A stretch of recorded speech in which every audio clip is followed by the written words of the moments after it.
Our next speaker is actually an expert in the creative field. Her experience as a strategic director and commercial brands points her as an entrepreneur in the creative field. So we're quite excited to hear from her side about creating our own brands and what's the best way to position ourselves. I think a lot of the time we have, let's say, incredible assets and we're talented, but we have a hard time putting ourselves out there. And that's a big question. So we may have all the creative tools that we've gathered from our sessions today, but we may not know how to really position ourselves in that sense.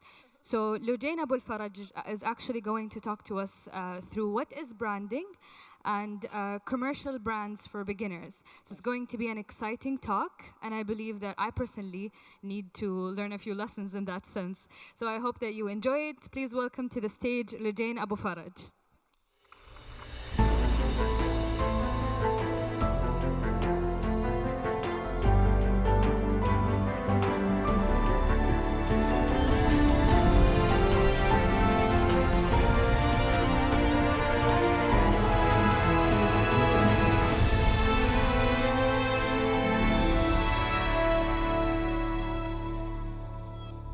Everyone. Hi, Shargiya. It's so nice to be here today with you and to talk to you about branding. So, my name is Lujain Abdulfaraj. I'm co-founder of Two-Thirds and founder of Akwan. I graduated. No. That's not my brand. No. I like to introduce myself as a hardworking entrepreneur, a mother who loves to play with her kids, a person who's very active and loves to box every now and then. And I love to create things in Arabic, and that comes across in the work I do in Akwan and in Two-Thirds. So branding. What is branding? Not logos, nope. Although that is part of branding, but that's not what branding is. Branding is the process of giving meaning to specific organizations, company, product, or service by creating and shaping a brand in a consumer's mind. So literally, as a startup, you can mold and create the reputation of your brand in people's mind before even launching. And how do you do that? 3 main steps. First, immerse yourself. You have to know yourself. You have to know your target audience, and you have to know the marketscape. Based on that, you strategize and plan, how do I turn my brand into a human? It needs to be a living, breathing entity. It can't be just a set of logos and visuals. And then in the end, the last step, after you've turned your brand into a person, after you understood your marketscape and yourself and you created these experiences, then you translate it visually by designing the basics like the logo, building a visual library, and designing the applications. So part 1, immersion, knowing yourself. There are 3 layers to knowing ourselves or our brands or our businesses. There's the what, the how, and the why. A lot of brands focus too much on the what. The what is basically, what do I offer, my product, my services. And if you compete on that level, it's very shallow because you'll be competing over price or over convenience, but it's not much. It's easy to copy. It's hard to protect. Then you go an extra layer on how. How is your process? How do you deliver your product? How do you communicate it? Most importantly is our why, knowing our purpose. Knowing why we started this. Why do we feel so passionate about starting this business and take this very hard and difficult journey to follow our dreams? Why do we do it? What are we trying to solve? I put Simon Sinek's reference here, start with why, and I encourage all of you to watch it sometime after if you haven't already. So yeah, if you don't know what your why is, think about why you started this business. When did the idea come? You can also ask yourself these questions. Questions like, when am I the most happiest? When am I the least happiest? What keeps me up at night? What are my strengths? What are my values? I'll leave the slide for a minute just so you can have a quick read through the questions. Okay. So purpose ideally should contain your values, most importantly, expertise, talents, and passion. Now, if you're a solopreneur, you have to have all these things in yourself. But if you're an entity, then values are always leading that entity, but everything else should be in your team members. They should be passionate about it. They should have the expertise to cover what you need for your business and the talents. Because he who has a why can endure any how. Basically, a business is really a tough journey, and if what keeps you going is like money or like basic shallow reasons, then you really won't be able to continue in this journey. But if you have a bigger purpose, that's your driver. That's what pushes you and makes you go and stay up all night and take your laptop to places to make that idea happen. So make sure you know your why. Part 2, know your target audience. You have to talk to your target audience, like literally sit down and talk to them. Understand their pains, what keeps them up at night, their worldviews, and most importantly, connect with them. You have to connect with them over your shared value. Build authentic relationships and create a tribe. When you create a tribe of people, they will be there for you no matter what. They'll be there for you in your ups, they'll be there for you in your downs. They'll also be your marketing tool. They'll be your little sneezers. I don't know if you've heard that term, sneezers, but basically just like how COVID went all around the world through sneezing, same can happen with your brand. With loyal followers, a loyal tribe, they can be your sneezers. They can have your brand go to places that you wouldn't even dream about. This is my brand, Akwan. Because people don't buy what you do, they buy why you do it. The goal is not to do business with people, with everyone who needs your product or service. The goal is to do business with people who believe what you believe, with people who believe in your why. So one of my favorite brands, Glossier, based in the US, they built an amazing business and were able to compete in a very competitive market just by building an authentic relationship with their target audience. This is one of their famous taglines, skin first, makeup second, smile always. It's printed on their packages. And they were able to get people, create a tribe over embracing their imperfections, embracing their flaws. And makeup wasn't even something they discussed. It was more about embracing that, focusing on the why, on the purpose, rather than the product, the what. When you find the right focus, create a powerful and resonant message, and you'll find that you don't need to think about marketing in the traditional sense. Part 3, know your competition. A lot of us, when we're designing and thinking of our business, we think that we're the only thing that comes into our customers' minds. We live in a bubble sometimes. As creatives, we tend to do that. But when a customer is thinking of a product, they're thinking about a lot of other brands as well when they want to think of what to buy. So how do you sit next to this competition? It's very important that we understand the marketscape as a whole and how we are defined next to these other brands. You do this to understand your market position. And I like to think of market position as a big parking lot with many parking spaces there. Every brand has a parking lot. You don't want to fight over that one parking lot that everyone is already parked in, because that's too busy. For example, a restaurant that wants to open fast food, the industry is saturated, and like the first thing that comes to mind is, for example, McDonald's or Al-Bake. So you need to think, how would you differentiate? If I want to do fast food, maybe then I can start thinking of ways to tweak my positioning so that it's memorable to the person or the customer, so that I come to mind, for example, if I want fast but healthy, locally sourced ingredients, for example. So you need to fine-tune your positioning so it's super crisp, super clear, and in your brand and for the customers. So it refers to the consumer's perception of a brand or a product in relation to competing brands or products. Market positioning refers to the process of establishing the image or identity of a brand product so that consumers perceive it in a certain way. It should summarize your what, why, and to whom. Part 2, strategize. How do you turn your brand into a human?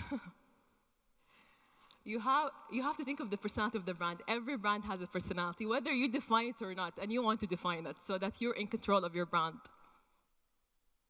For example, this is one of the brands we've designed at Twothirds, and the owner is actually a previous Twothirds designer, Noura.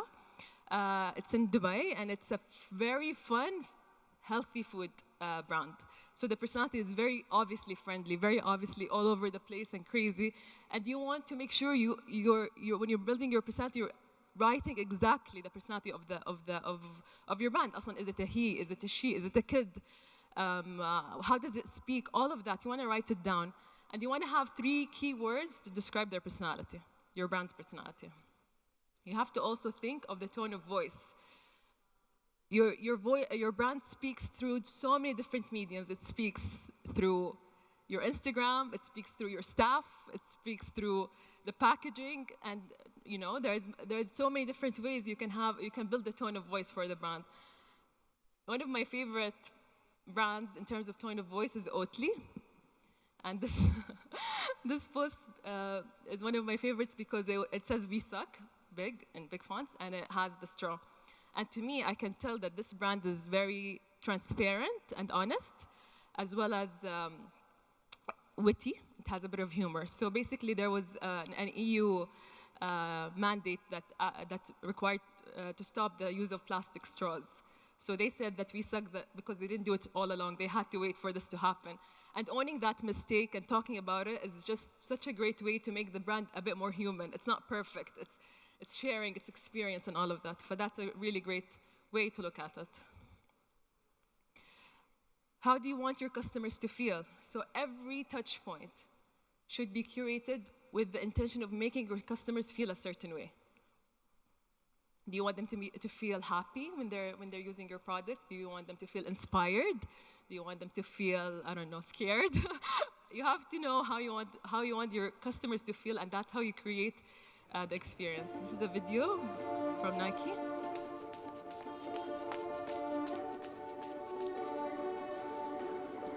إيش حيقولوا عنك؟ إنك مو المفروض تكوني هنا. إنه ده مو ليكي. إنه دي ما هي لعبتك. أو يمكن يقولوا إنك قوية. إنه ما حد يقدر يوقفك. إنك حتلاقي طريقك.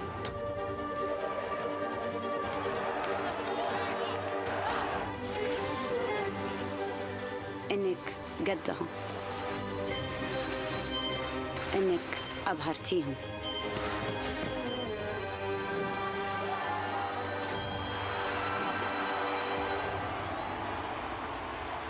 أو يمكن يقولوا إنك حتصيري شيء كبير.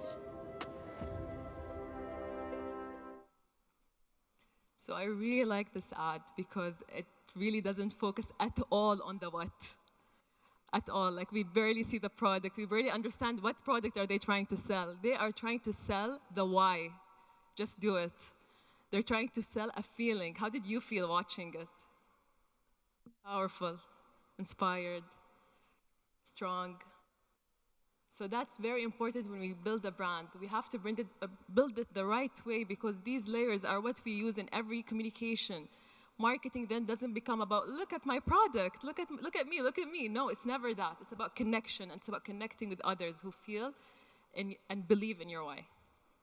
We then, after taking all of this, we curate the experiences. So how do we curate the experiences? We have to identify the touch points of our brand. For example, my brand can have an online store. That means the website is one touch point. The package is another touch point. The delivery guy is a touch point.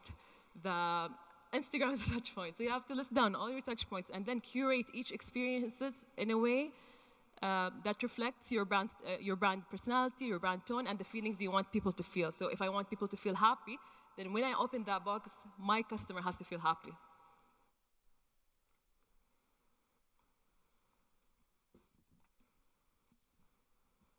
And that's how you create a holistic and concise brand. That's how it stays memorable, and that's how you create and mold the reputation in people's and customers' minds. Experiences allow your brand to come to life. Curate the experiences in a way that combines your visuals, your values, and your personality. آخر شيء, the last part of the branding process is when we translate everything visually. The best thing to do is start with a mood board. So literally, go on the internet, put together a mood board, and make sure it's consistent. It has similar color vibes that go together, visuals, and they all speak the brand personality. That's, for example, the mood board we had for Honest Kitchen, which is the previous one we show. So try to make it as close as possible to what you envision so it can help guide the process. We also Photoshop the colors sometimes because we like the design, but the colors don't work. So make it as accurate as possible.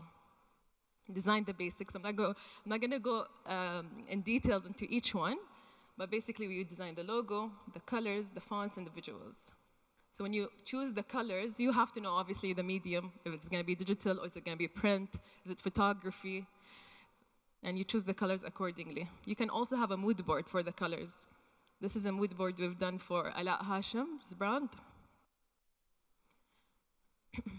And then the visual library, you can start creating a full library of visuals, whether it's photography or illustrations or patterns or characters. This is the characters we developed for Surround, a restaurant in Riyadh. And then you design the applications. That's the last part. I'm going to wrap it up with that. I think I finished maybe too fast. But basically, I'm going to go through some of the work we did in 2/3. Oh, there. So this is packages from Akwan. This is the playground for Akwan that we did in Design Week 2019. So if you see, like, everything screams the Akwan personality, which is fun, happy for kids, feeling inspired when surrounding yourself with Arabic. Al-Balad in Jeddah. I want you to notice that it's never about the logo in the brand applications. This is the WC signage that is inspired by the Saudi signage, but لبسناهم بلبس الحجازي.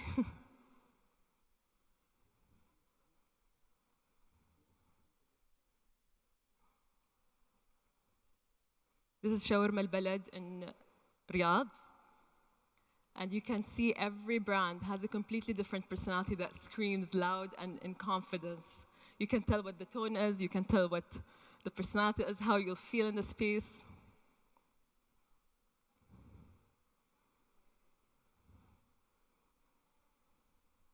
This is Surround in Riyadh.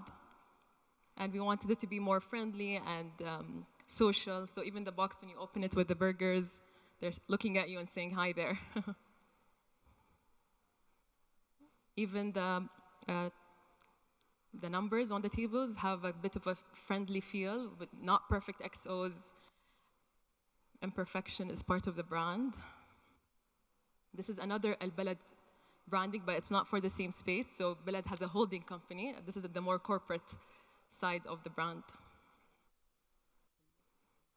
A bit more professional, more like speak corporate language. Mina Zine, it was a magazine between here and New York. And we wanted kind of to celebrate that multicultural, and we had the ship to feel like you're traveling around. And we did a whole concept about what is home anyways. And we're inspired by aliens and the word alien. And that's it. Thank you. Thank you so much, Lujain. Thank you. Thank you. I learned a lot from your talk, and I'm very excited to also see if the audience has any questions. So we'll start by taking questions from this side. Please go ahead.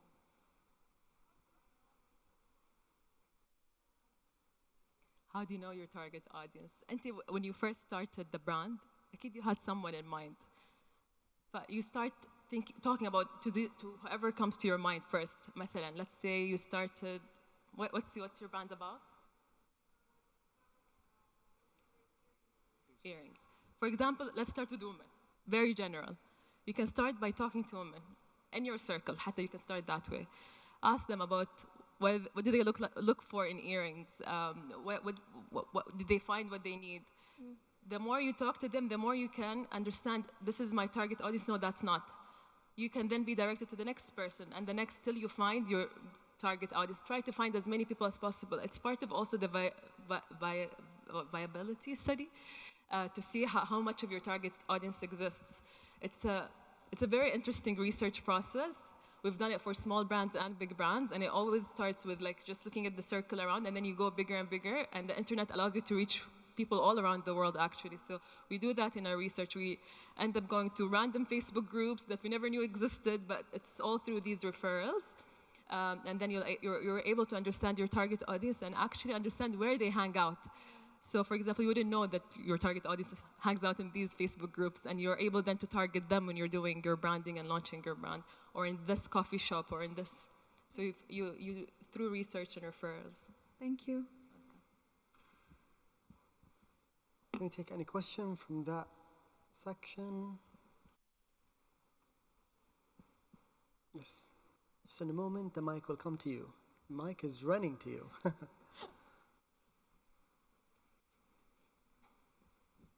Okay, so as a branding company, do you take care of the multicultural part يعني زي مثلا جدة so many cultures كيف قدرتي إنك تجمعيها كلها مع بعض like without being mixed up في مخك أو mixed up في planning يعني مثلا you have الحجازيين أهل الرياض أهل الشرقية مثلا أهل تبوك وهالأماكن فكيف أنت قدرتي ترتبي هالثقافات أو هالمناطق التراثية وتخلي براند بشكل عام سعودي مثلا حق جدة؟ مو بس حق جدة يعني بشكل عام when you want to represent the kingdom of Saudi Arabia what type of cultures أنت بتركزي عليها or do you take everything and just put it in one branding هو هالمثل لا, it has to be specific, like depends on the brand. If the brand is about Saudi, then the multicultural part will be part of the brand and embracing that differentiation. Instead of running away from it, then you highlight each, beauty in our diversity. But for the brands we've done, they were more regionally focused. So like the Balad was Jeddah. The restaurant, for example, Shawarma al-Balad they wanted to look like cafeteria style. So our research was spending lots of time in cafeterias and the different juice mixes and how is the setting is like. But we wanted to upgrade that and elevate it. So there is a case where you design for an entire country, and that's when, and we've done that with a Saudi greeting a few years ago, where celebrating the differences was part of the concept. And what about multi-generational مثلا branding as in like from teenage years to millennials maybe Gen Zers فأنتوا كيف كمان بتركزوا على هالأشياء مثلا do you just ask like children what do you enjoy do you ask teenagers what do you enjoy do you ask adults what do you enjoy we have a lot of questions. They're usually indirect يعني مو زي enjoy يعني a bit more like allow for stories and conversations. But yes, we do work with brands that have many the target audiences from little kids to teenagers to families. And what we do in that case, you can create a brand that has fixed applications and fixed visual language, and then you can have flexible ones. So the flexible ones can be like catered for the kids' brand identity. Like anything that has kids will have these little illustrations or these colors or these additions to the logo حتى. For teenagers, it will be this. And even the tone of voice changes, by the way, depending on the target audience. So niching out your target is important even when the brand is targeting a big group, then you do sub-brands and sub-targeting and communications within the brand. Great. You have a question? Go ahead. Before you gave your talk, I always had a general idea that businesses succeed with a very big percentage of luck because, cafes, let's say, there are so many of them and they just got lucky, the ones that succeeded. After your talk, mashallah, you gave really good advice I haven't heard before, but how do you think still luck plays a big role in its That's an interesting question. Luck plays a role, to be honest, but hard work, that entire process and constantly working and making sure that you're by focusing on your why, and being driven by that why, you'll overcome and make sure it works. Even if you fail 100 times, you'll succeed eventually. So I think like personally with my brand Akwan, it always seems a lot bigger than what it is. It's really just me in the office and an assistant. But people think we have an entire team, and we use the power of branding to build that brand and make it bigger, and we work hard to make sure it succeeds. Great. We have a question here in the front of the audience. I like the fact that you said it's because you are branding and you're doing branding for yourself. Yes. So if you succeeded with yourself, you'll succeed with everybody. You talked in your presentation about building a tribe. So if I just if I'm just starting, how do I start building the tribe? Okay, I'm gonna bring it back to my brand, Akwan. We did it literally on Instagram, and zero marketing dollars spent to this day. And we did it through building a tribe. And what we did was talk to mothers who had issues teaching their kids Arabic in a fun way. And it started with, I knew this was a problem I was facing. I started talking to moms in the school who were facing the exact same problem. My circle got bigger. We ended up in random Facebook groups from Arabs all around the world. And we found our tribe. We connected over it. We spoke to each other. We gathered data. We shared solutions. We created that safe space for mothers to speak about their experiences, dads to speak about their experiences, and kids to talk with mistakes in Arabic, and it was fine. And that's how we started building our tribe. Amazing. That's actually very inspiring. Thank you. So let's see from this side. Do we have any questions? I have a question for you, actually. You mentioned creating your own tribe. And usually, you know, it's quite like that, building an online community. Have you found it challenging once, you know, your own brand expanded to kind of keep a close touch with this community? Not yet, alhamdulillah. And I try to kind of save, for example, we get the same questions a lot. I'm saving it, but in my tone. That's the brand tone. So that if someone else takes over, they have like options of how to answer it, but it's still on brand in terms of tone. I don't know how it will be like when the team is much bigger than me and another person, but we work, these guides and these systems should allow for any size, because we worked with large entities in creating their brands, and you can keep the brand personal through systems that you put in place in terms of brand strategy.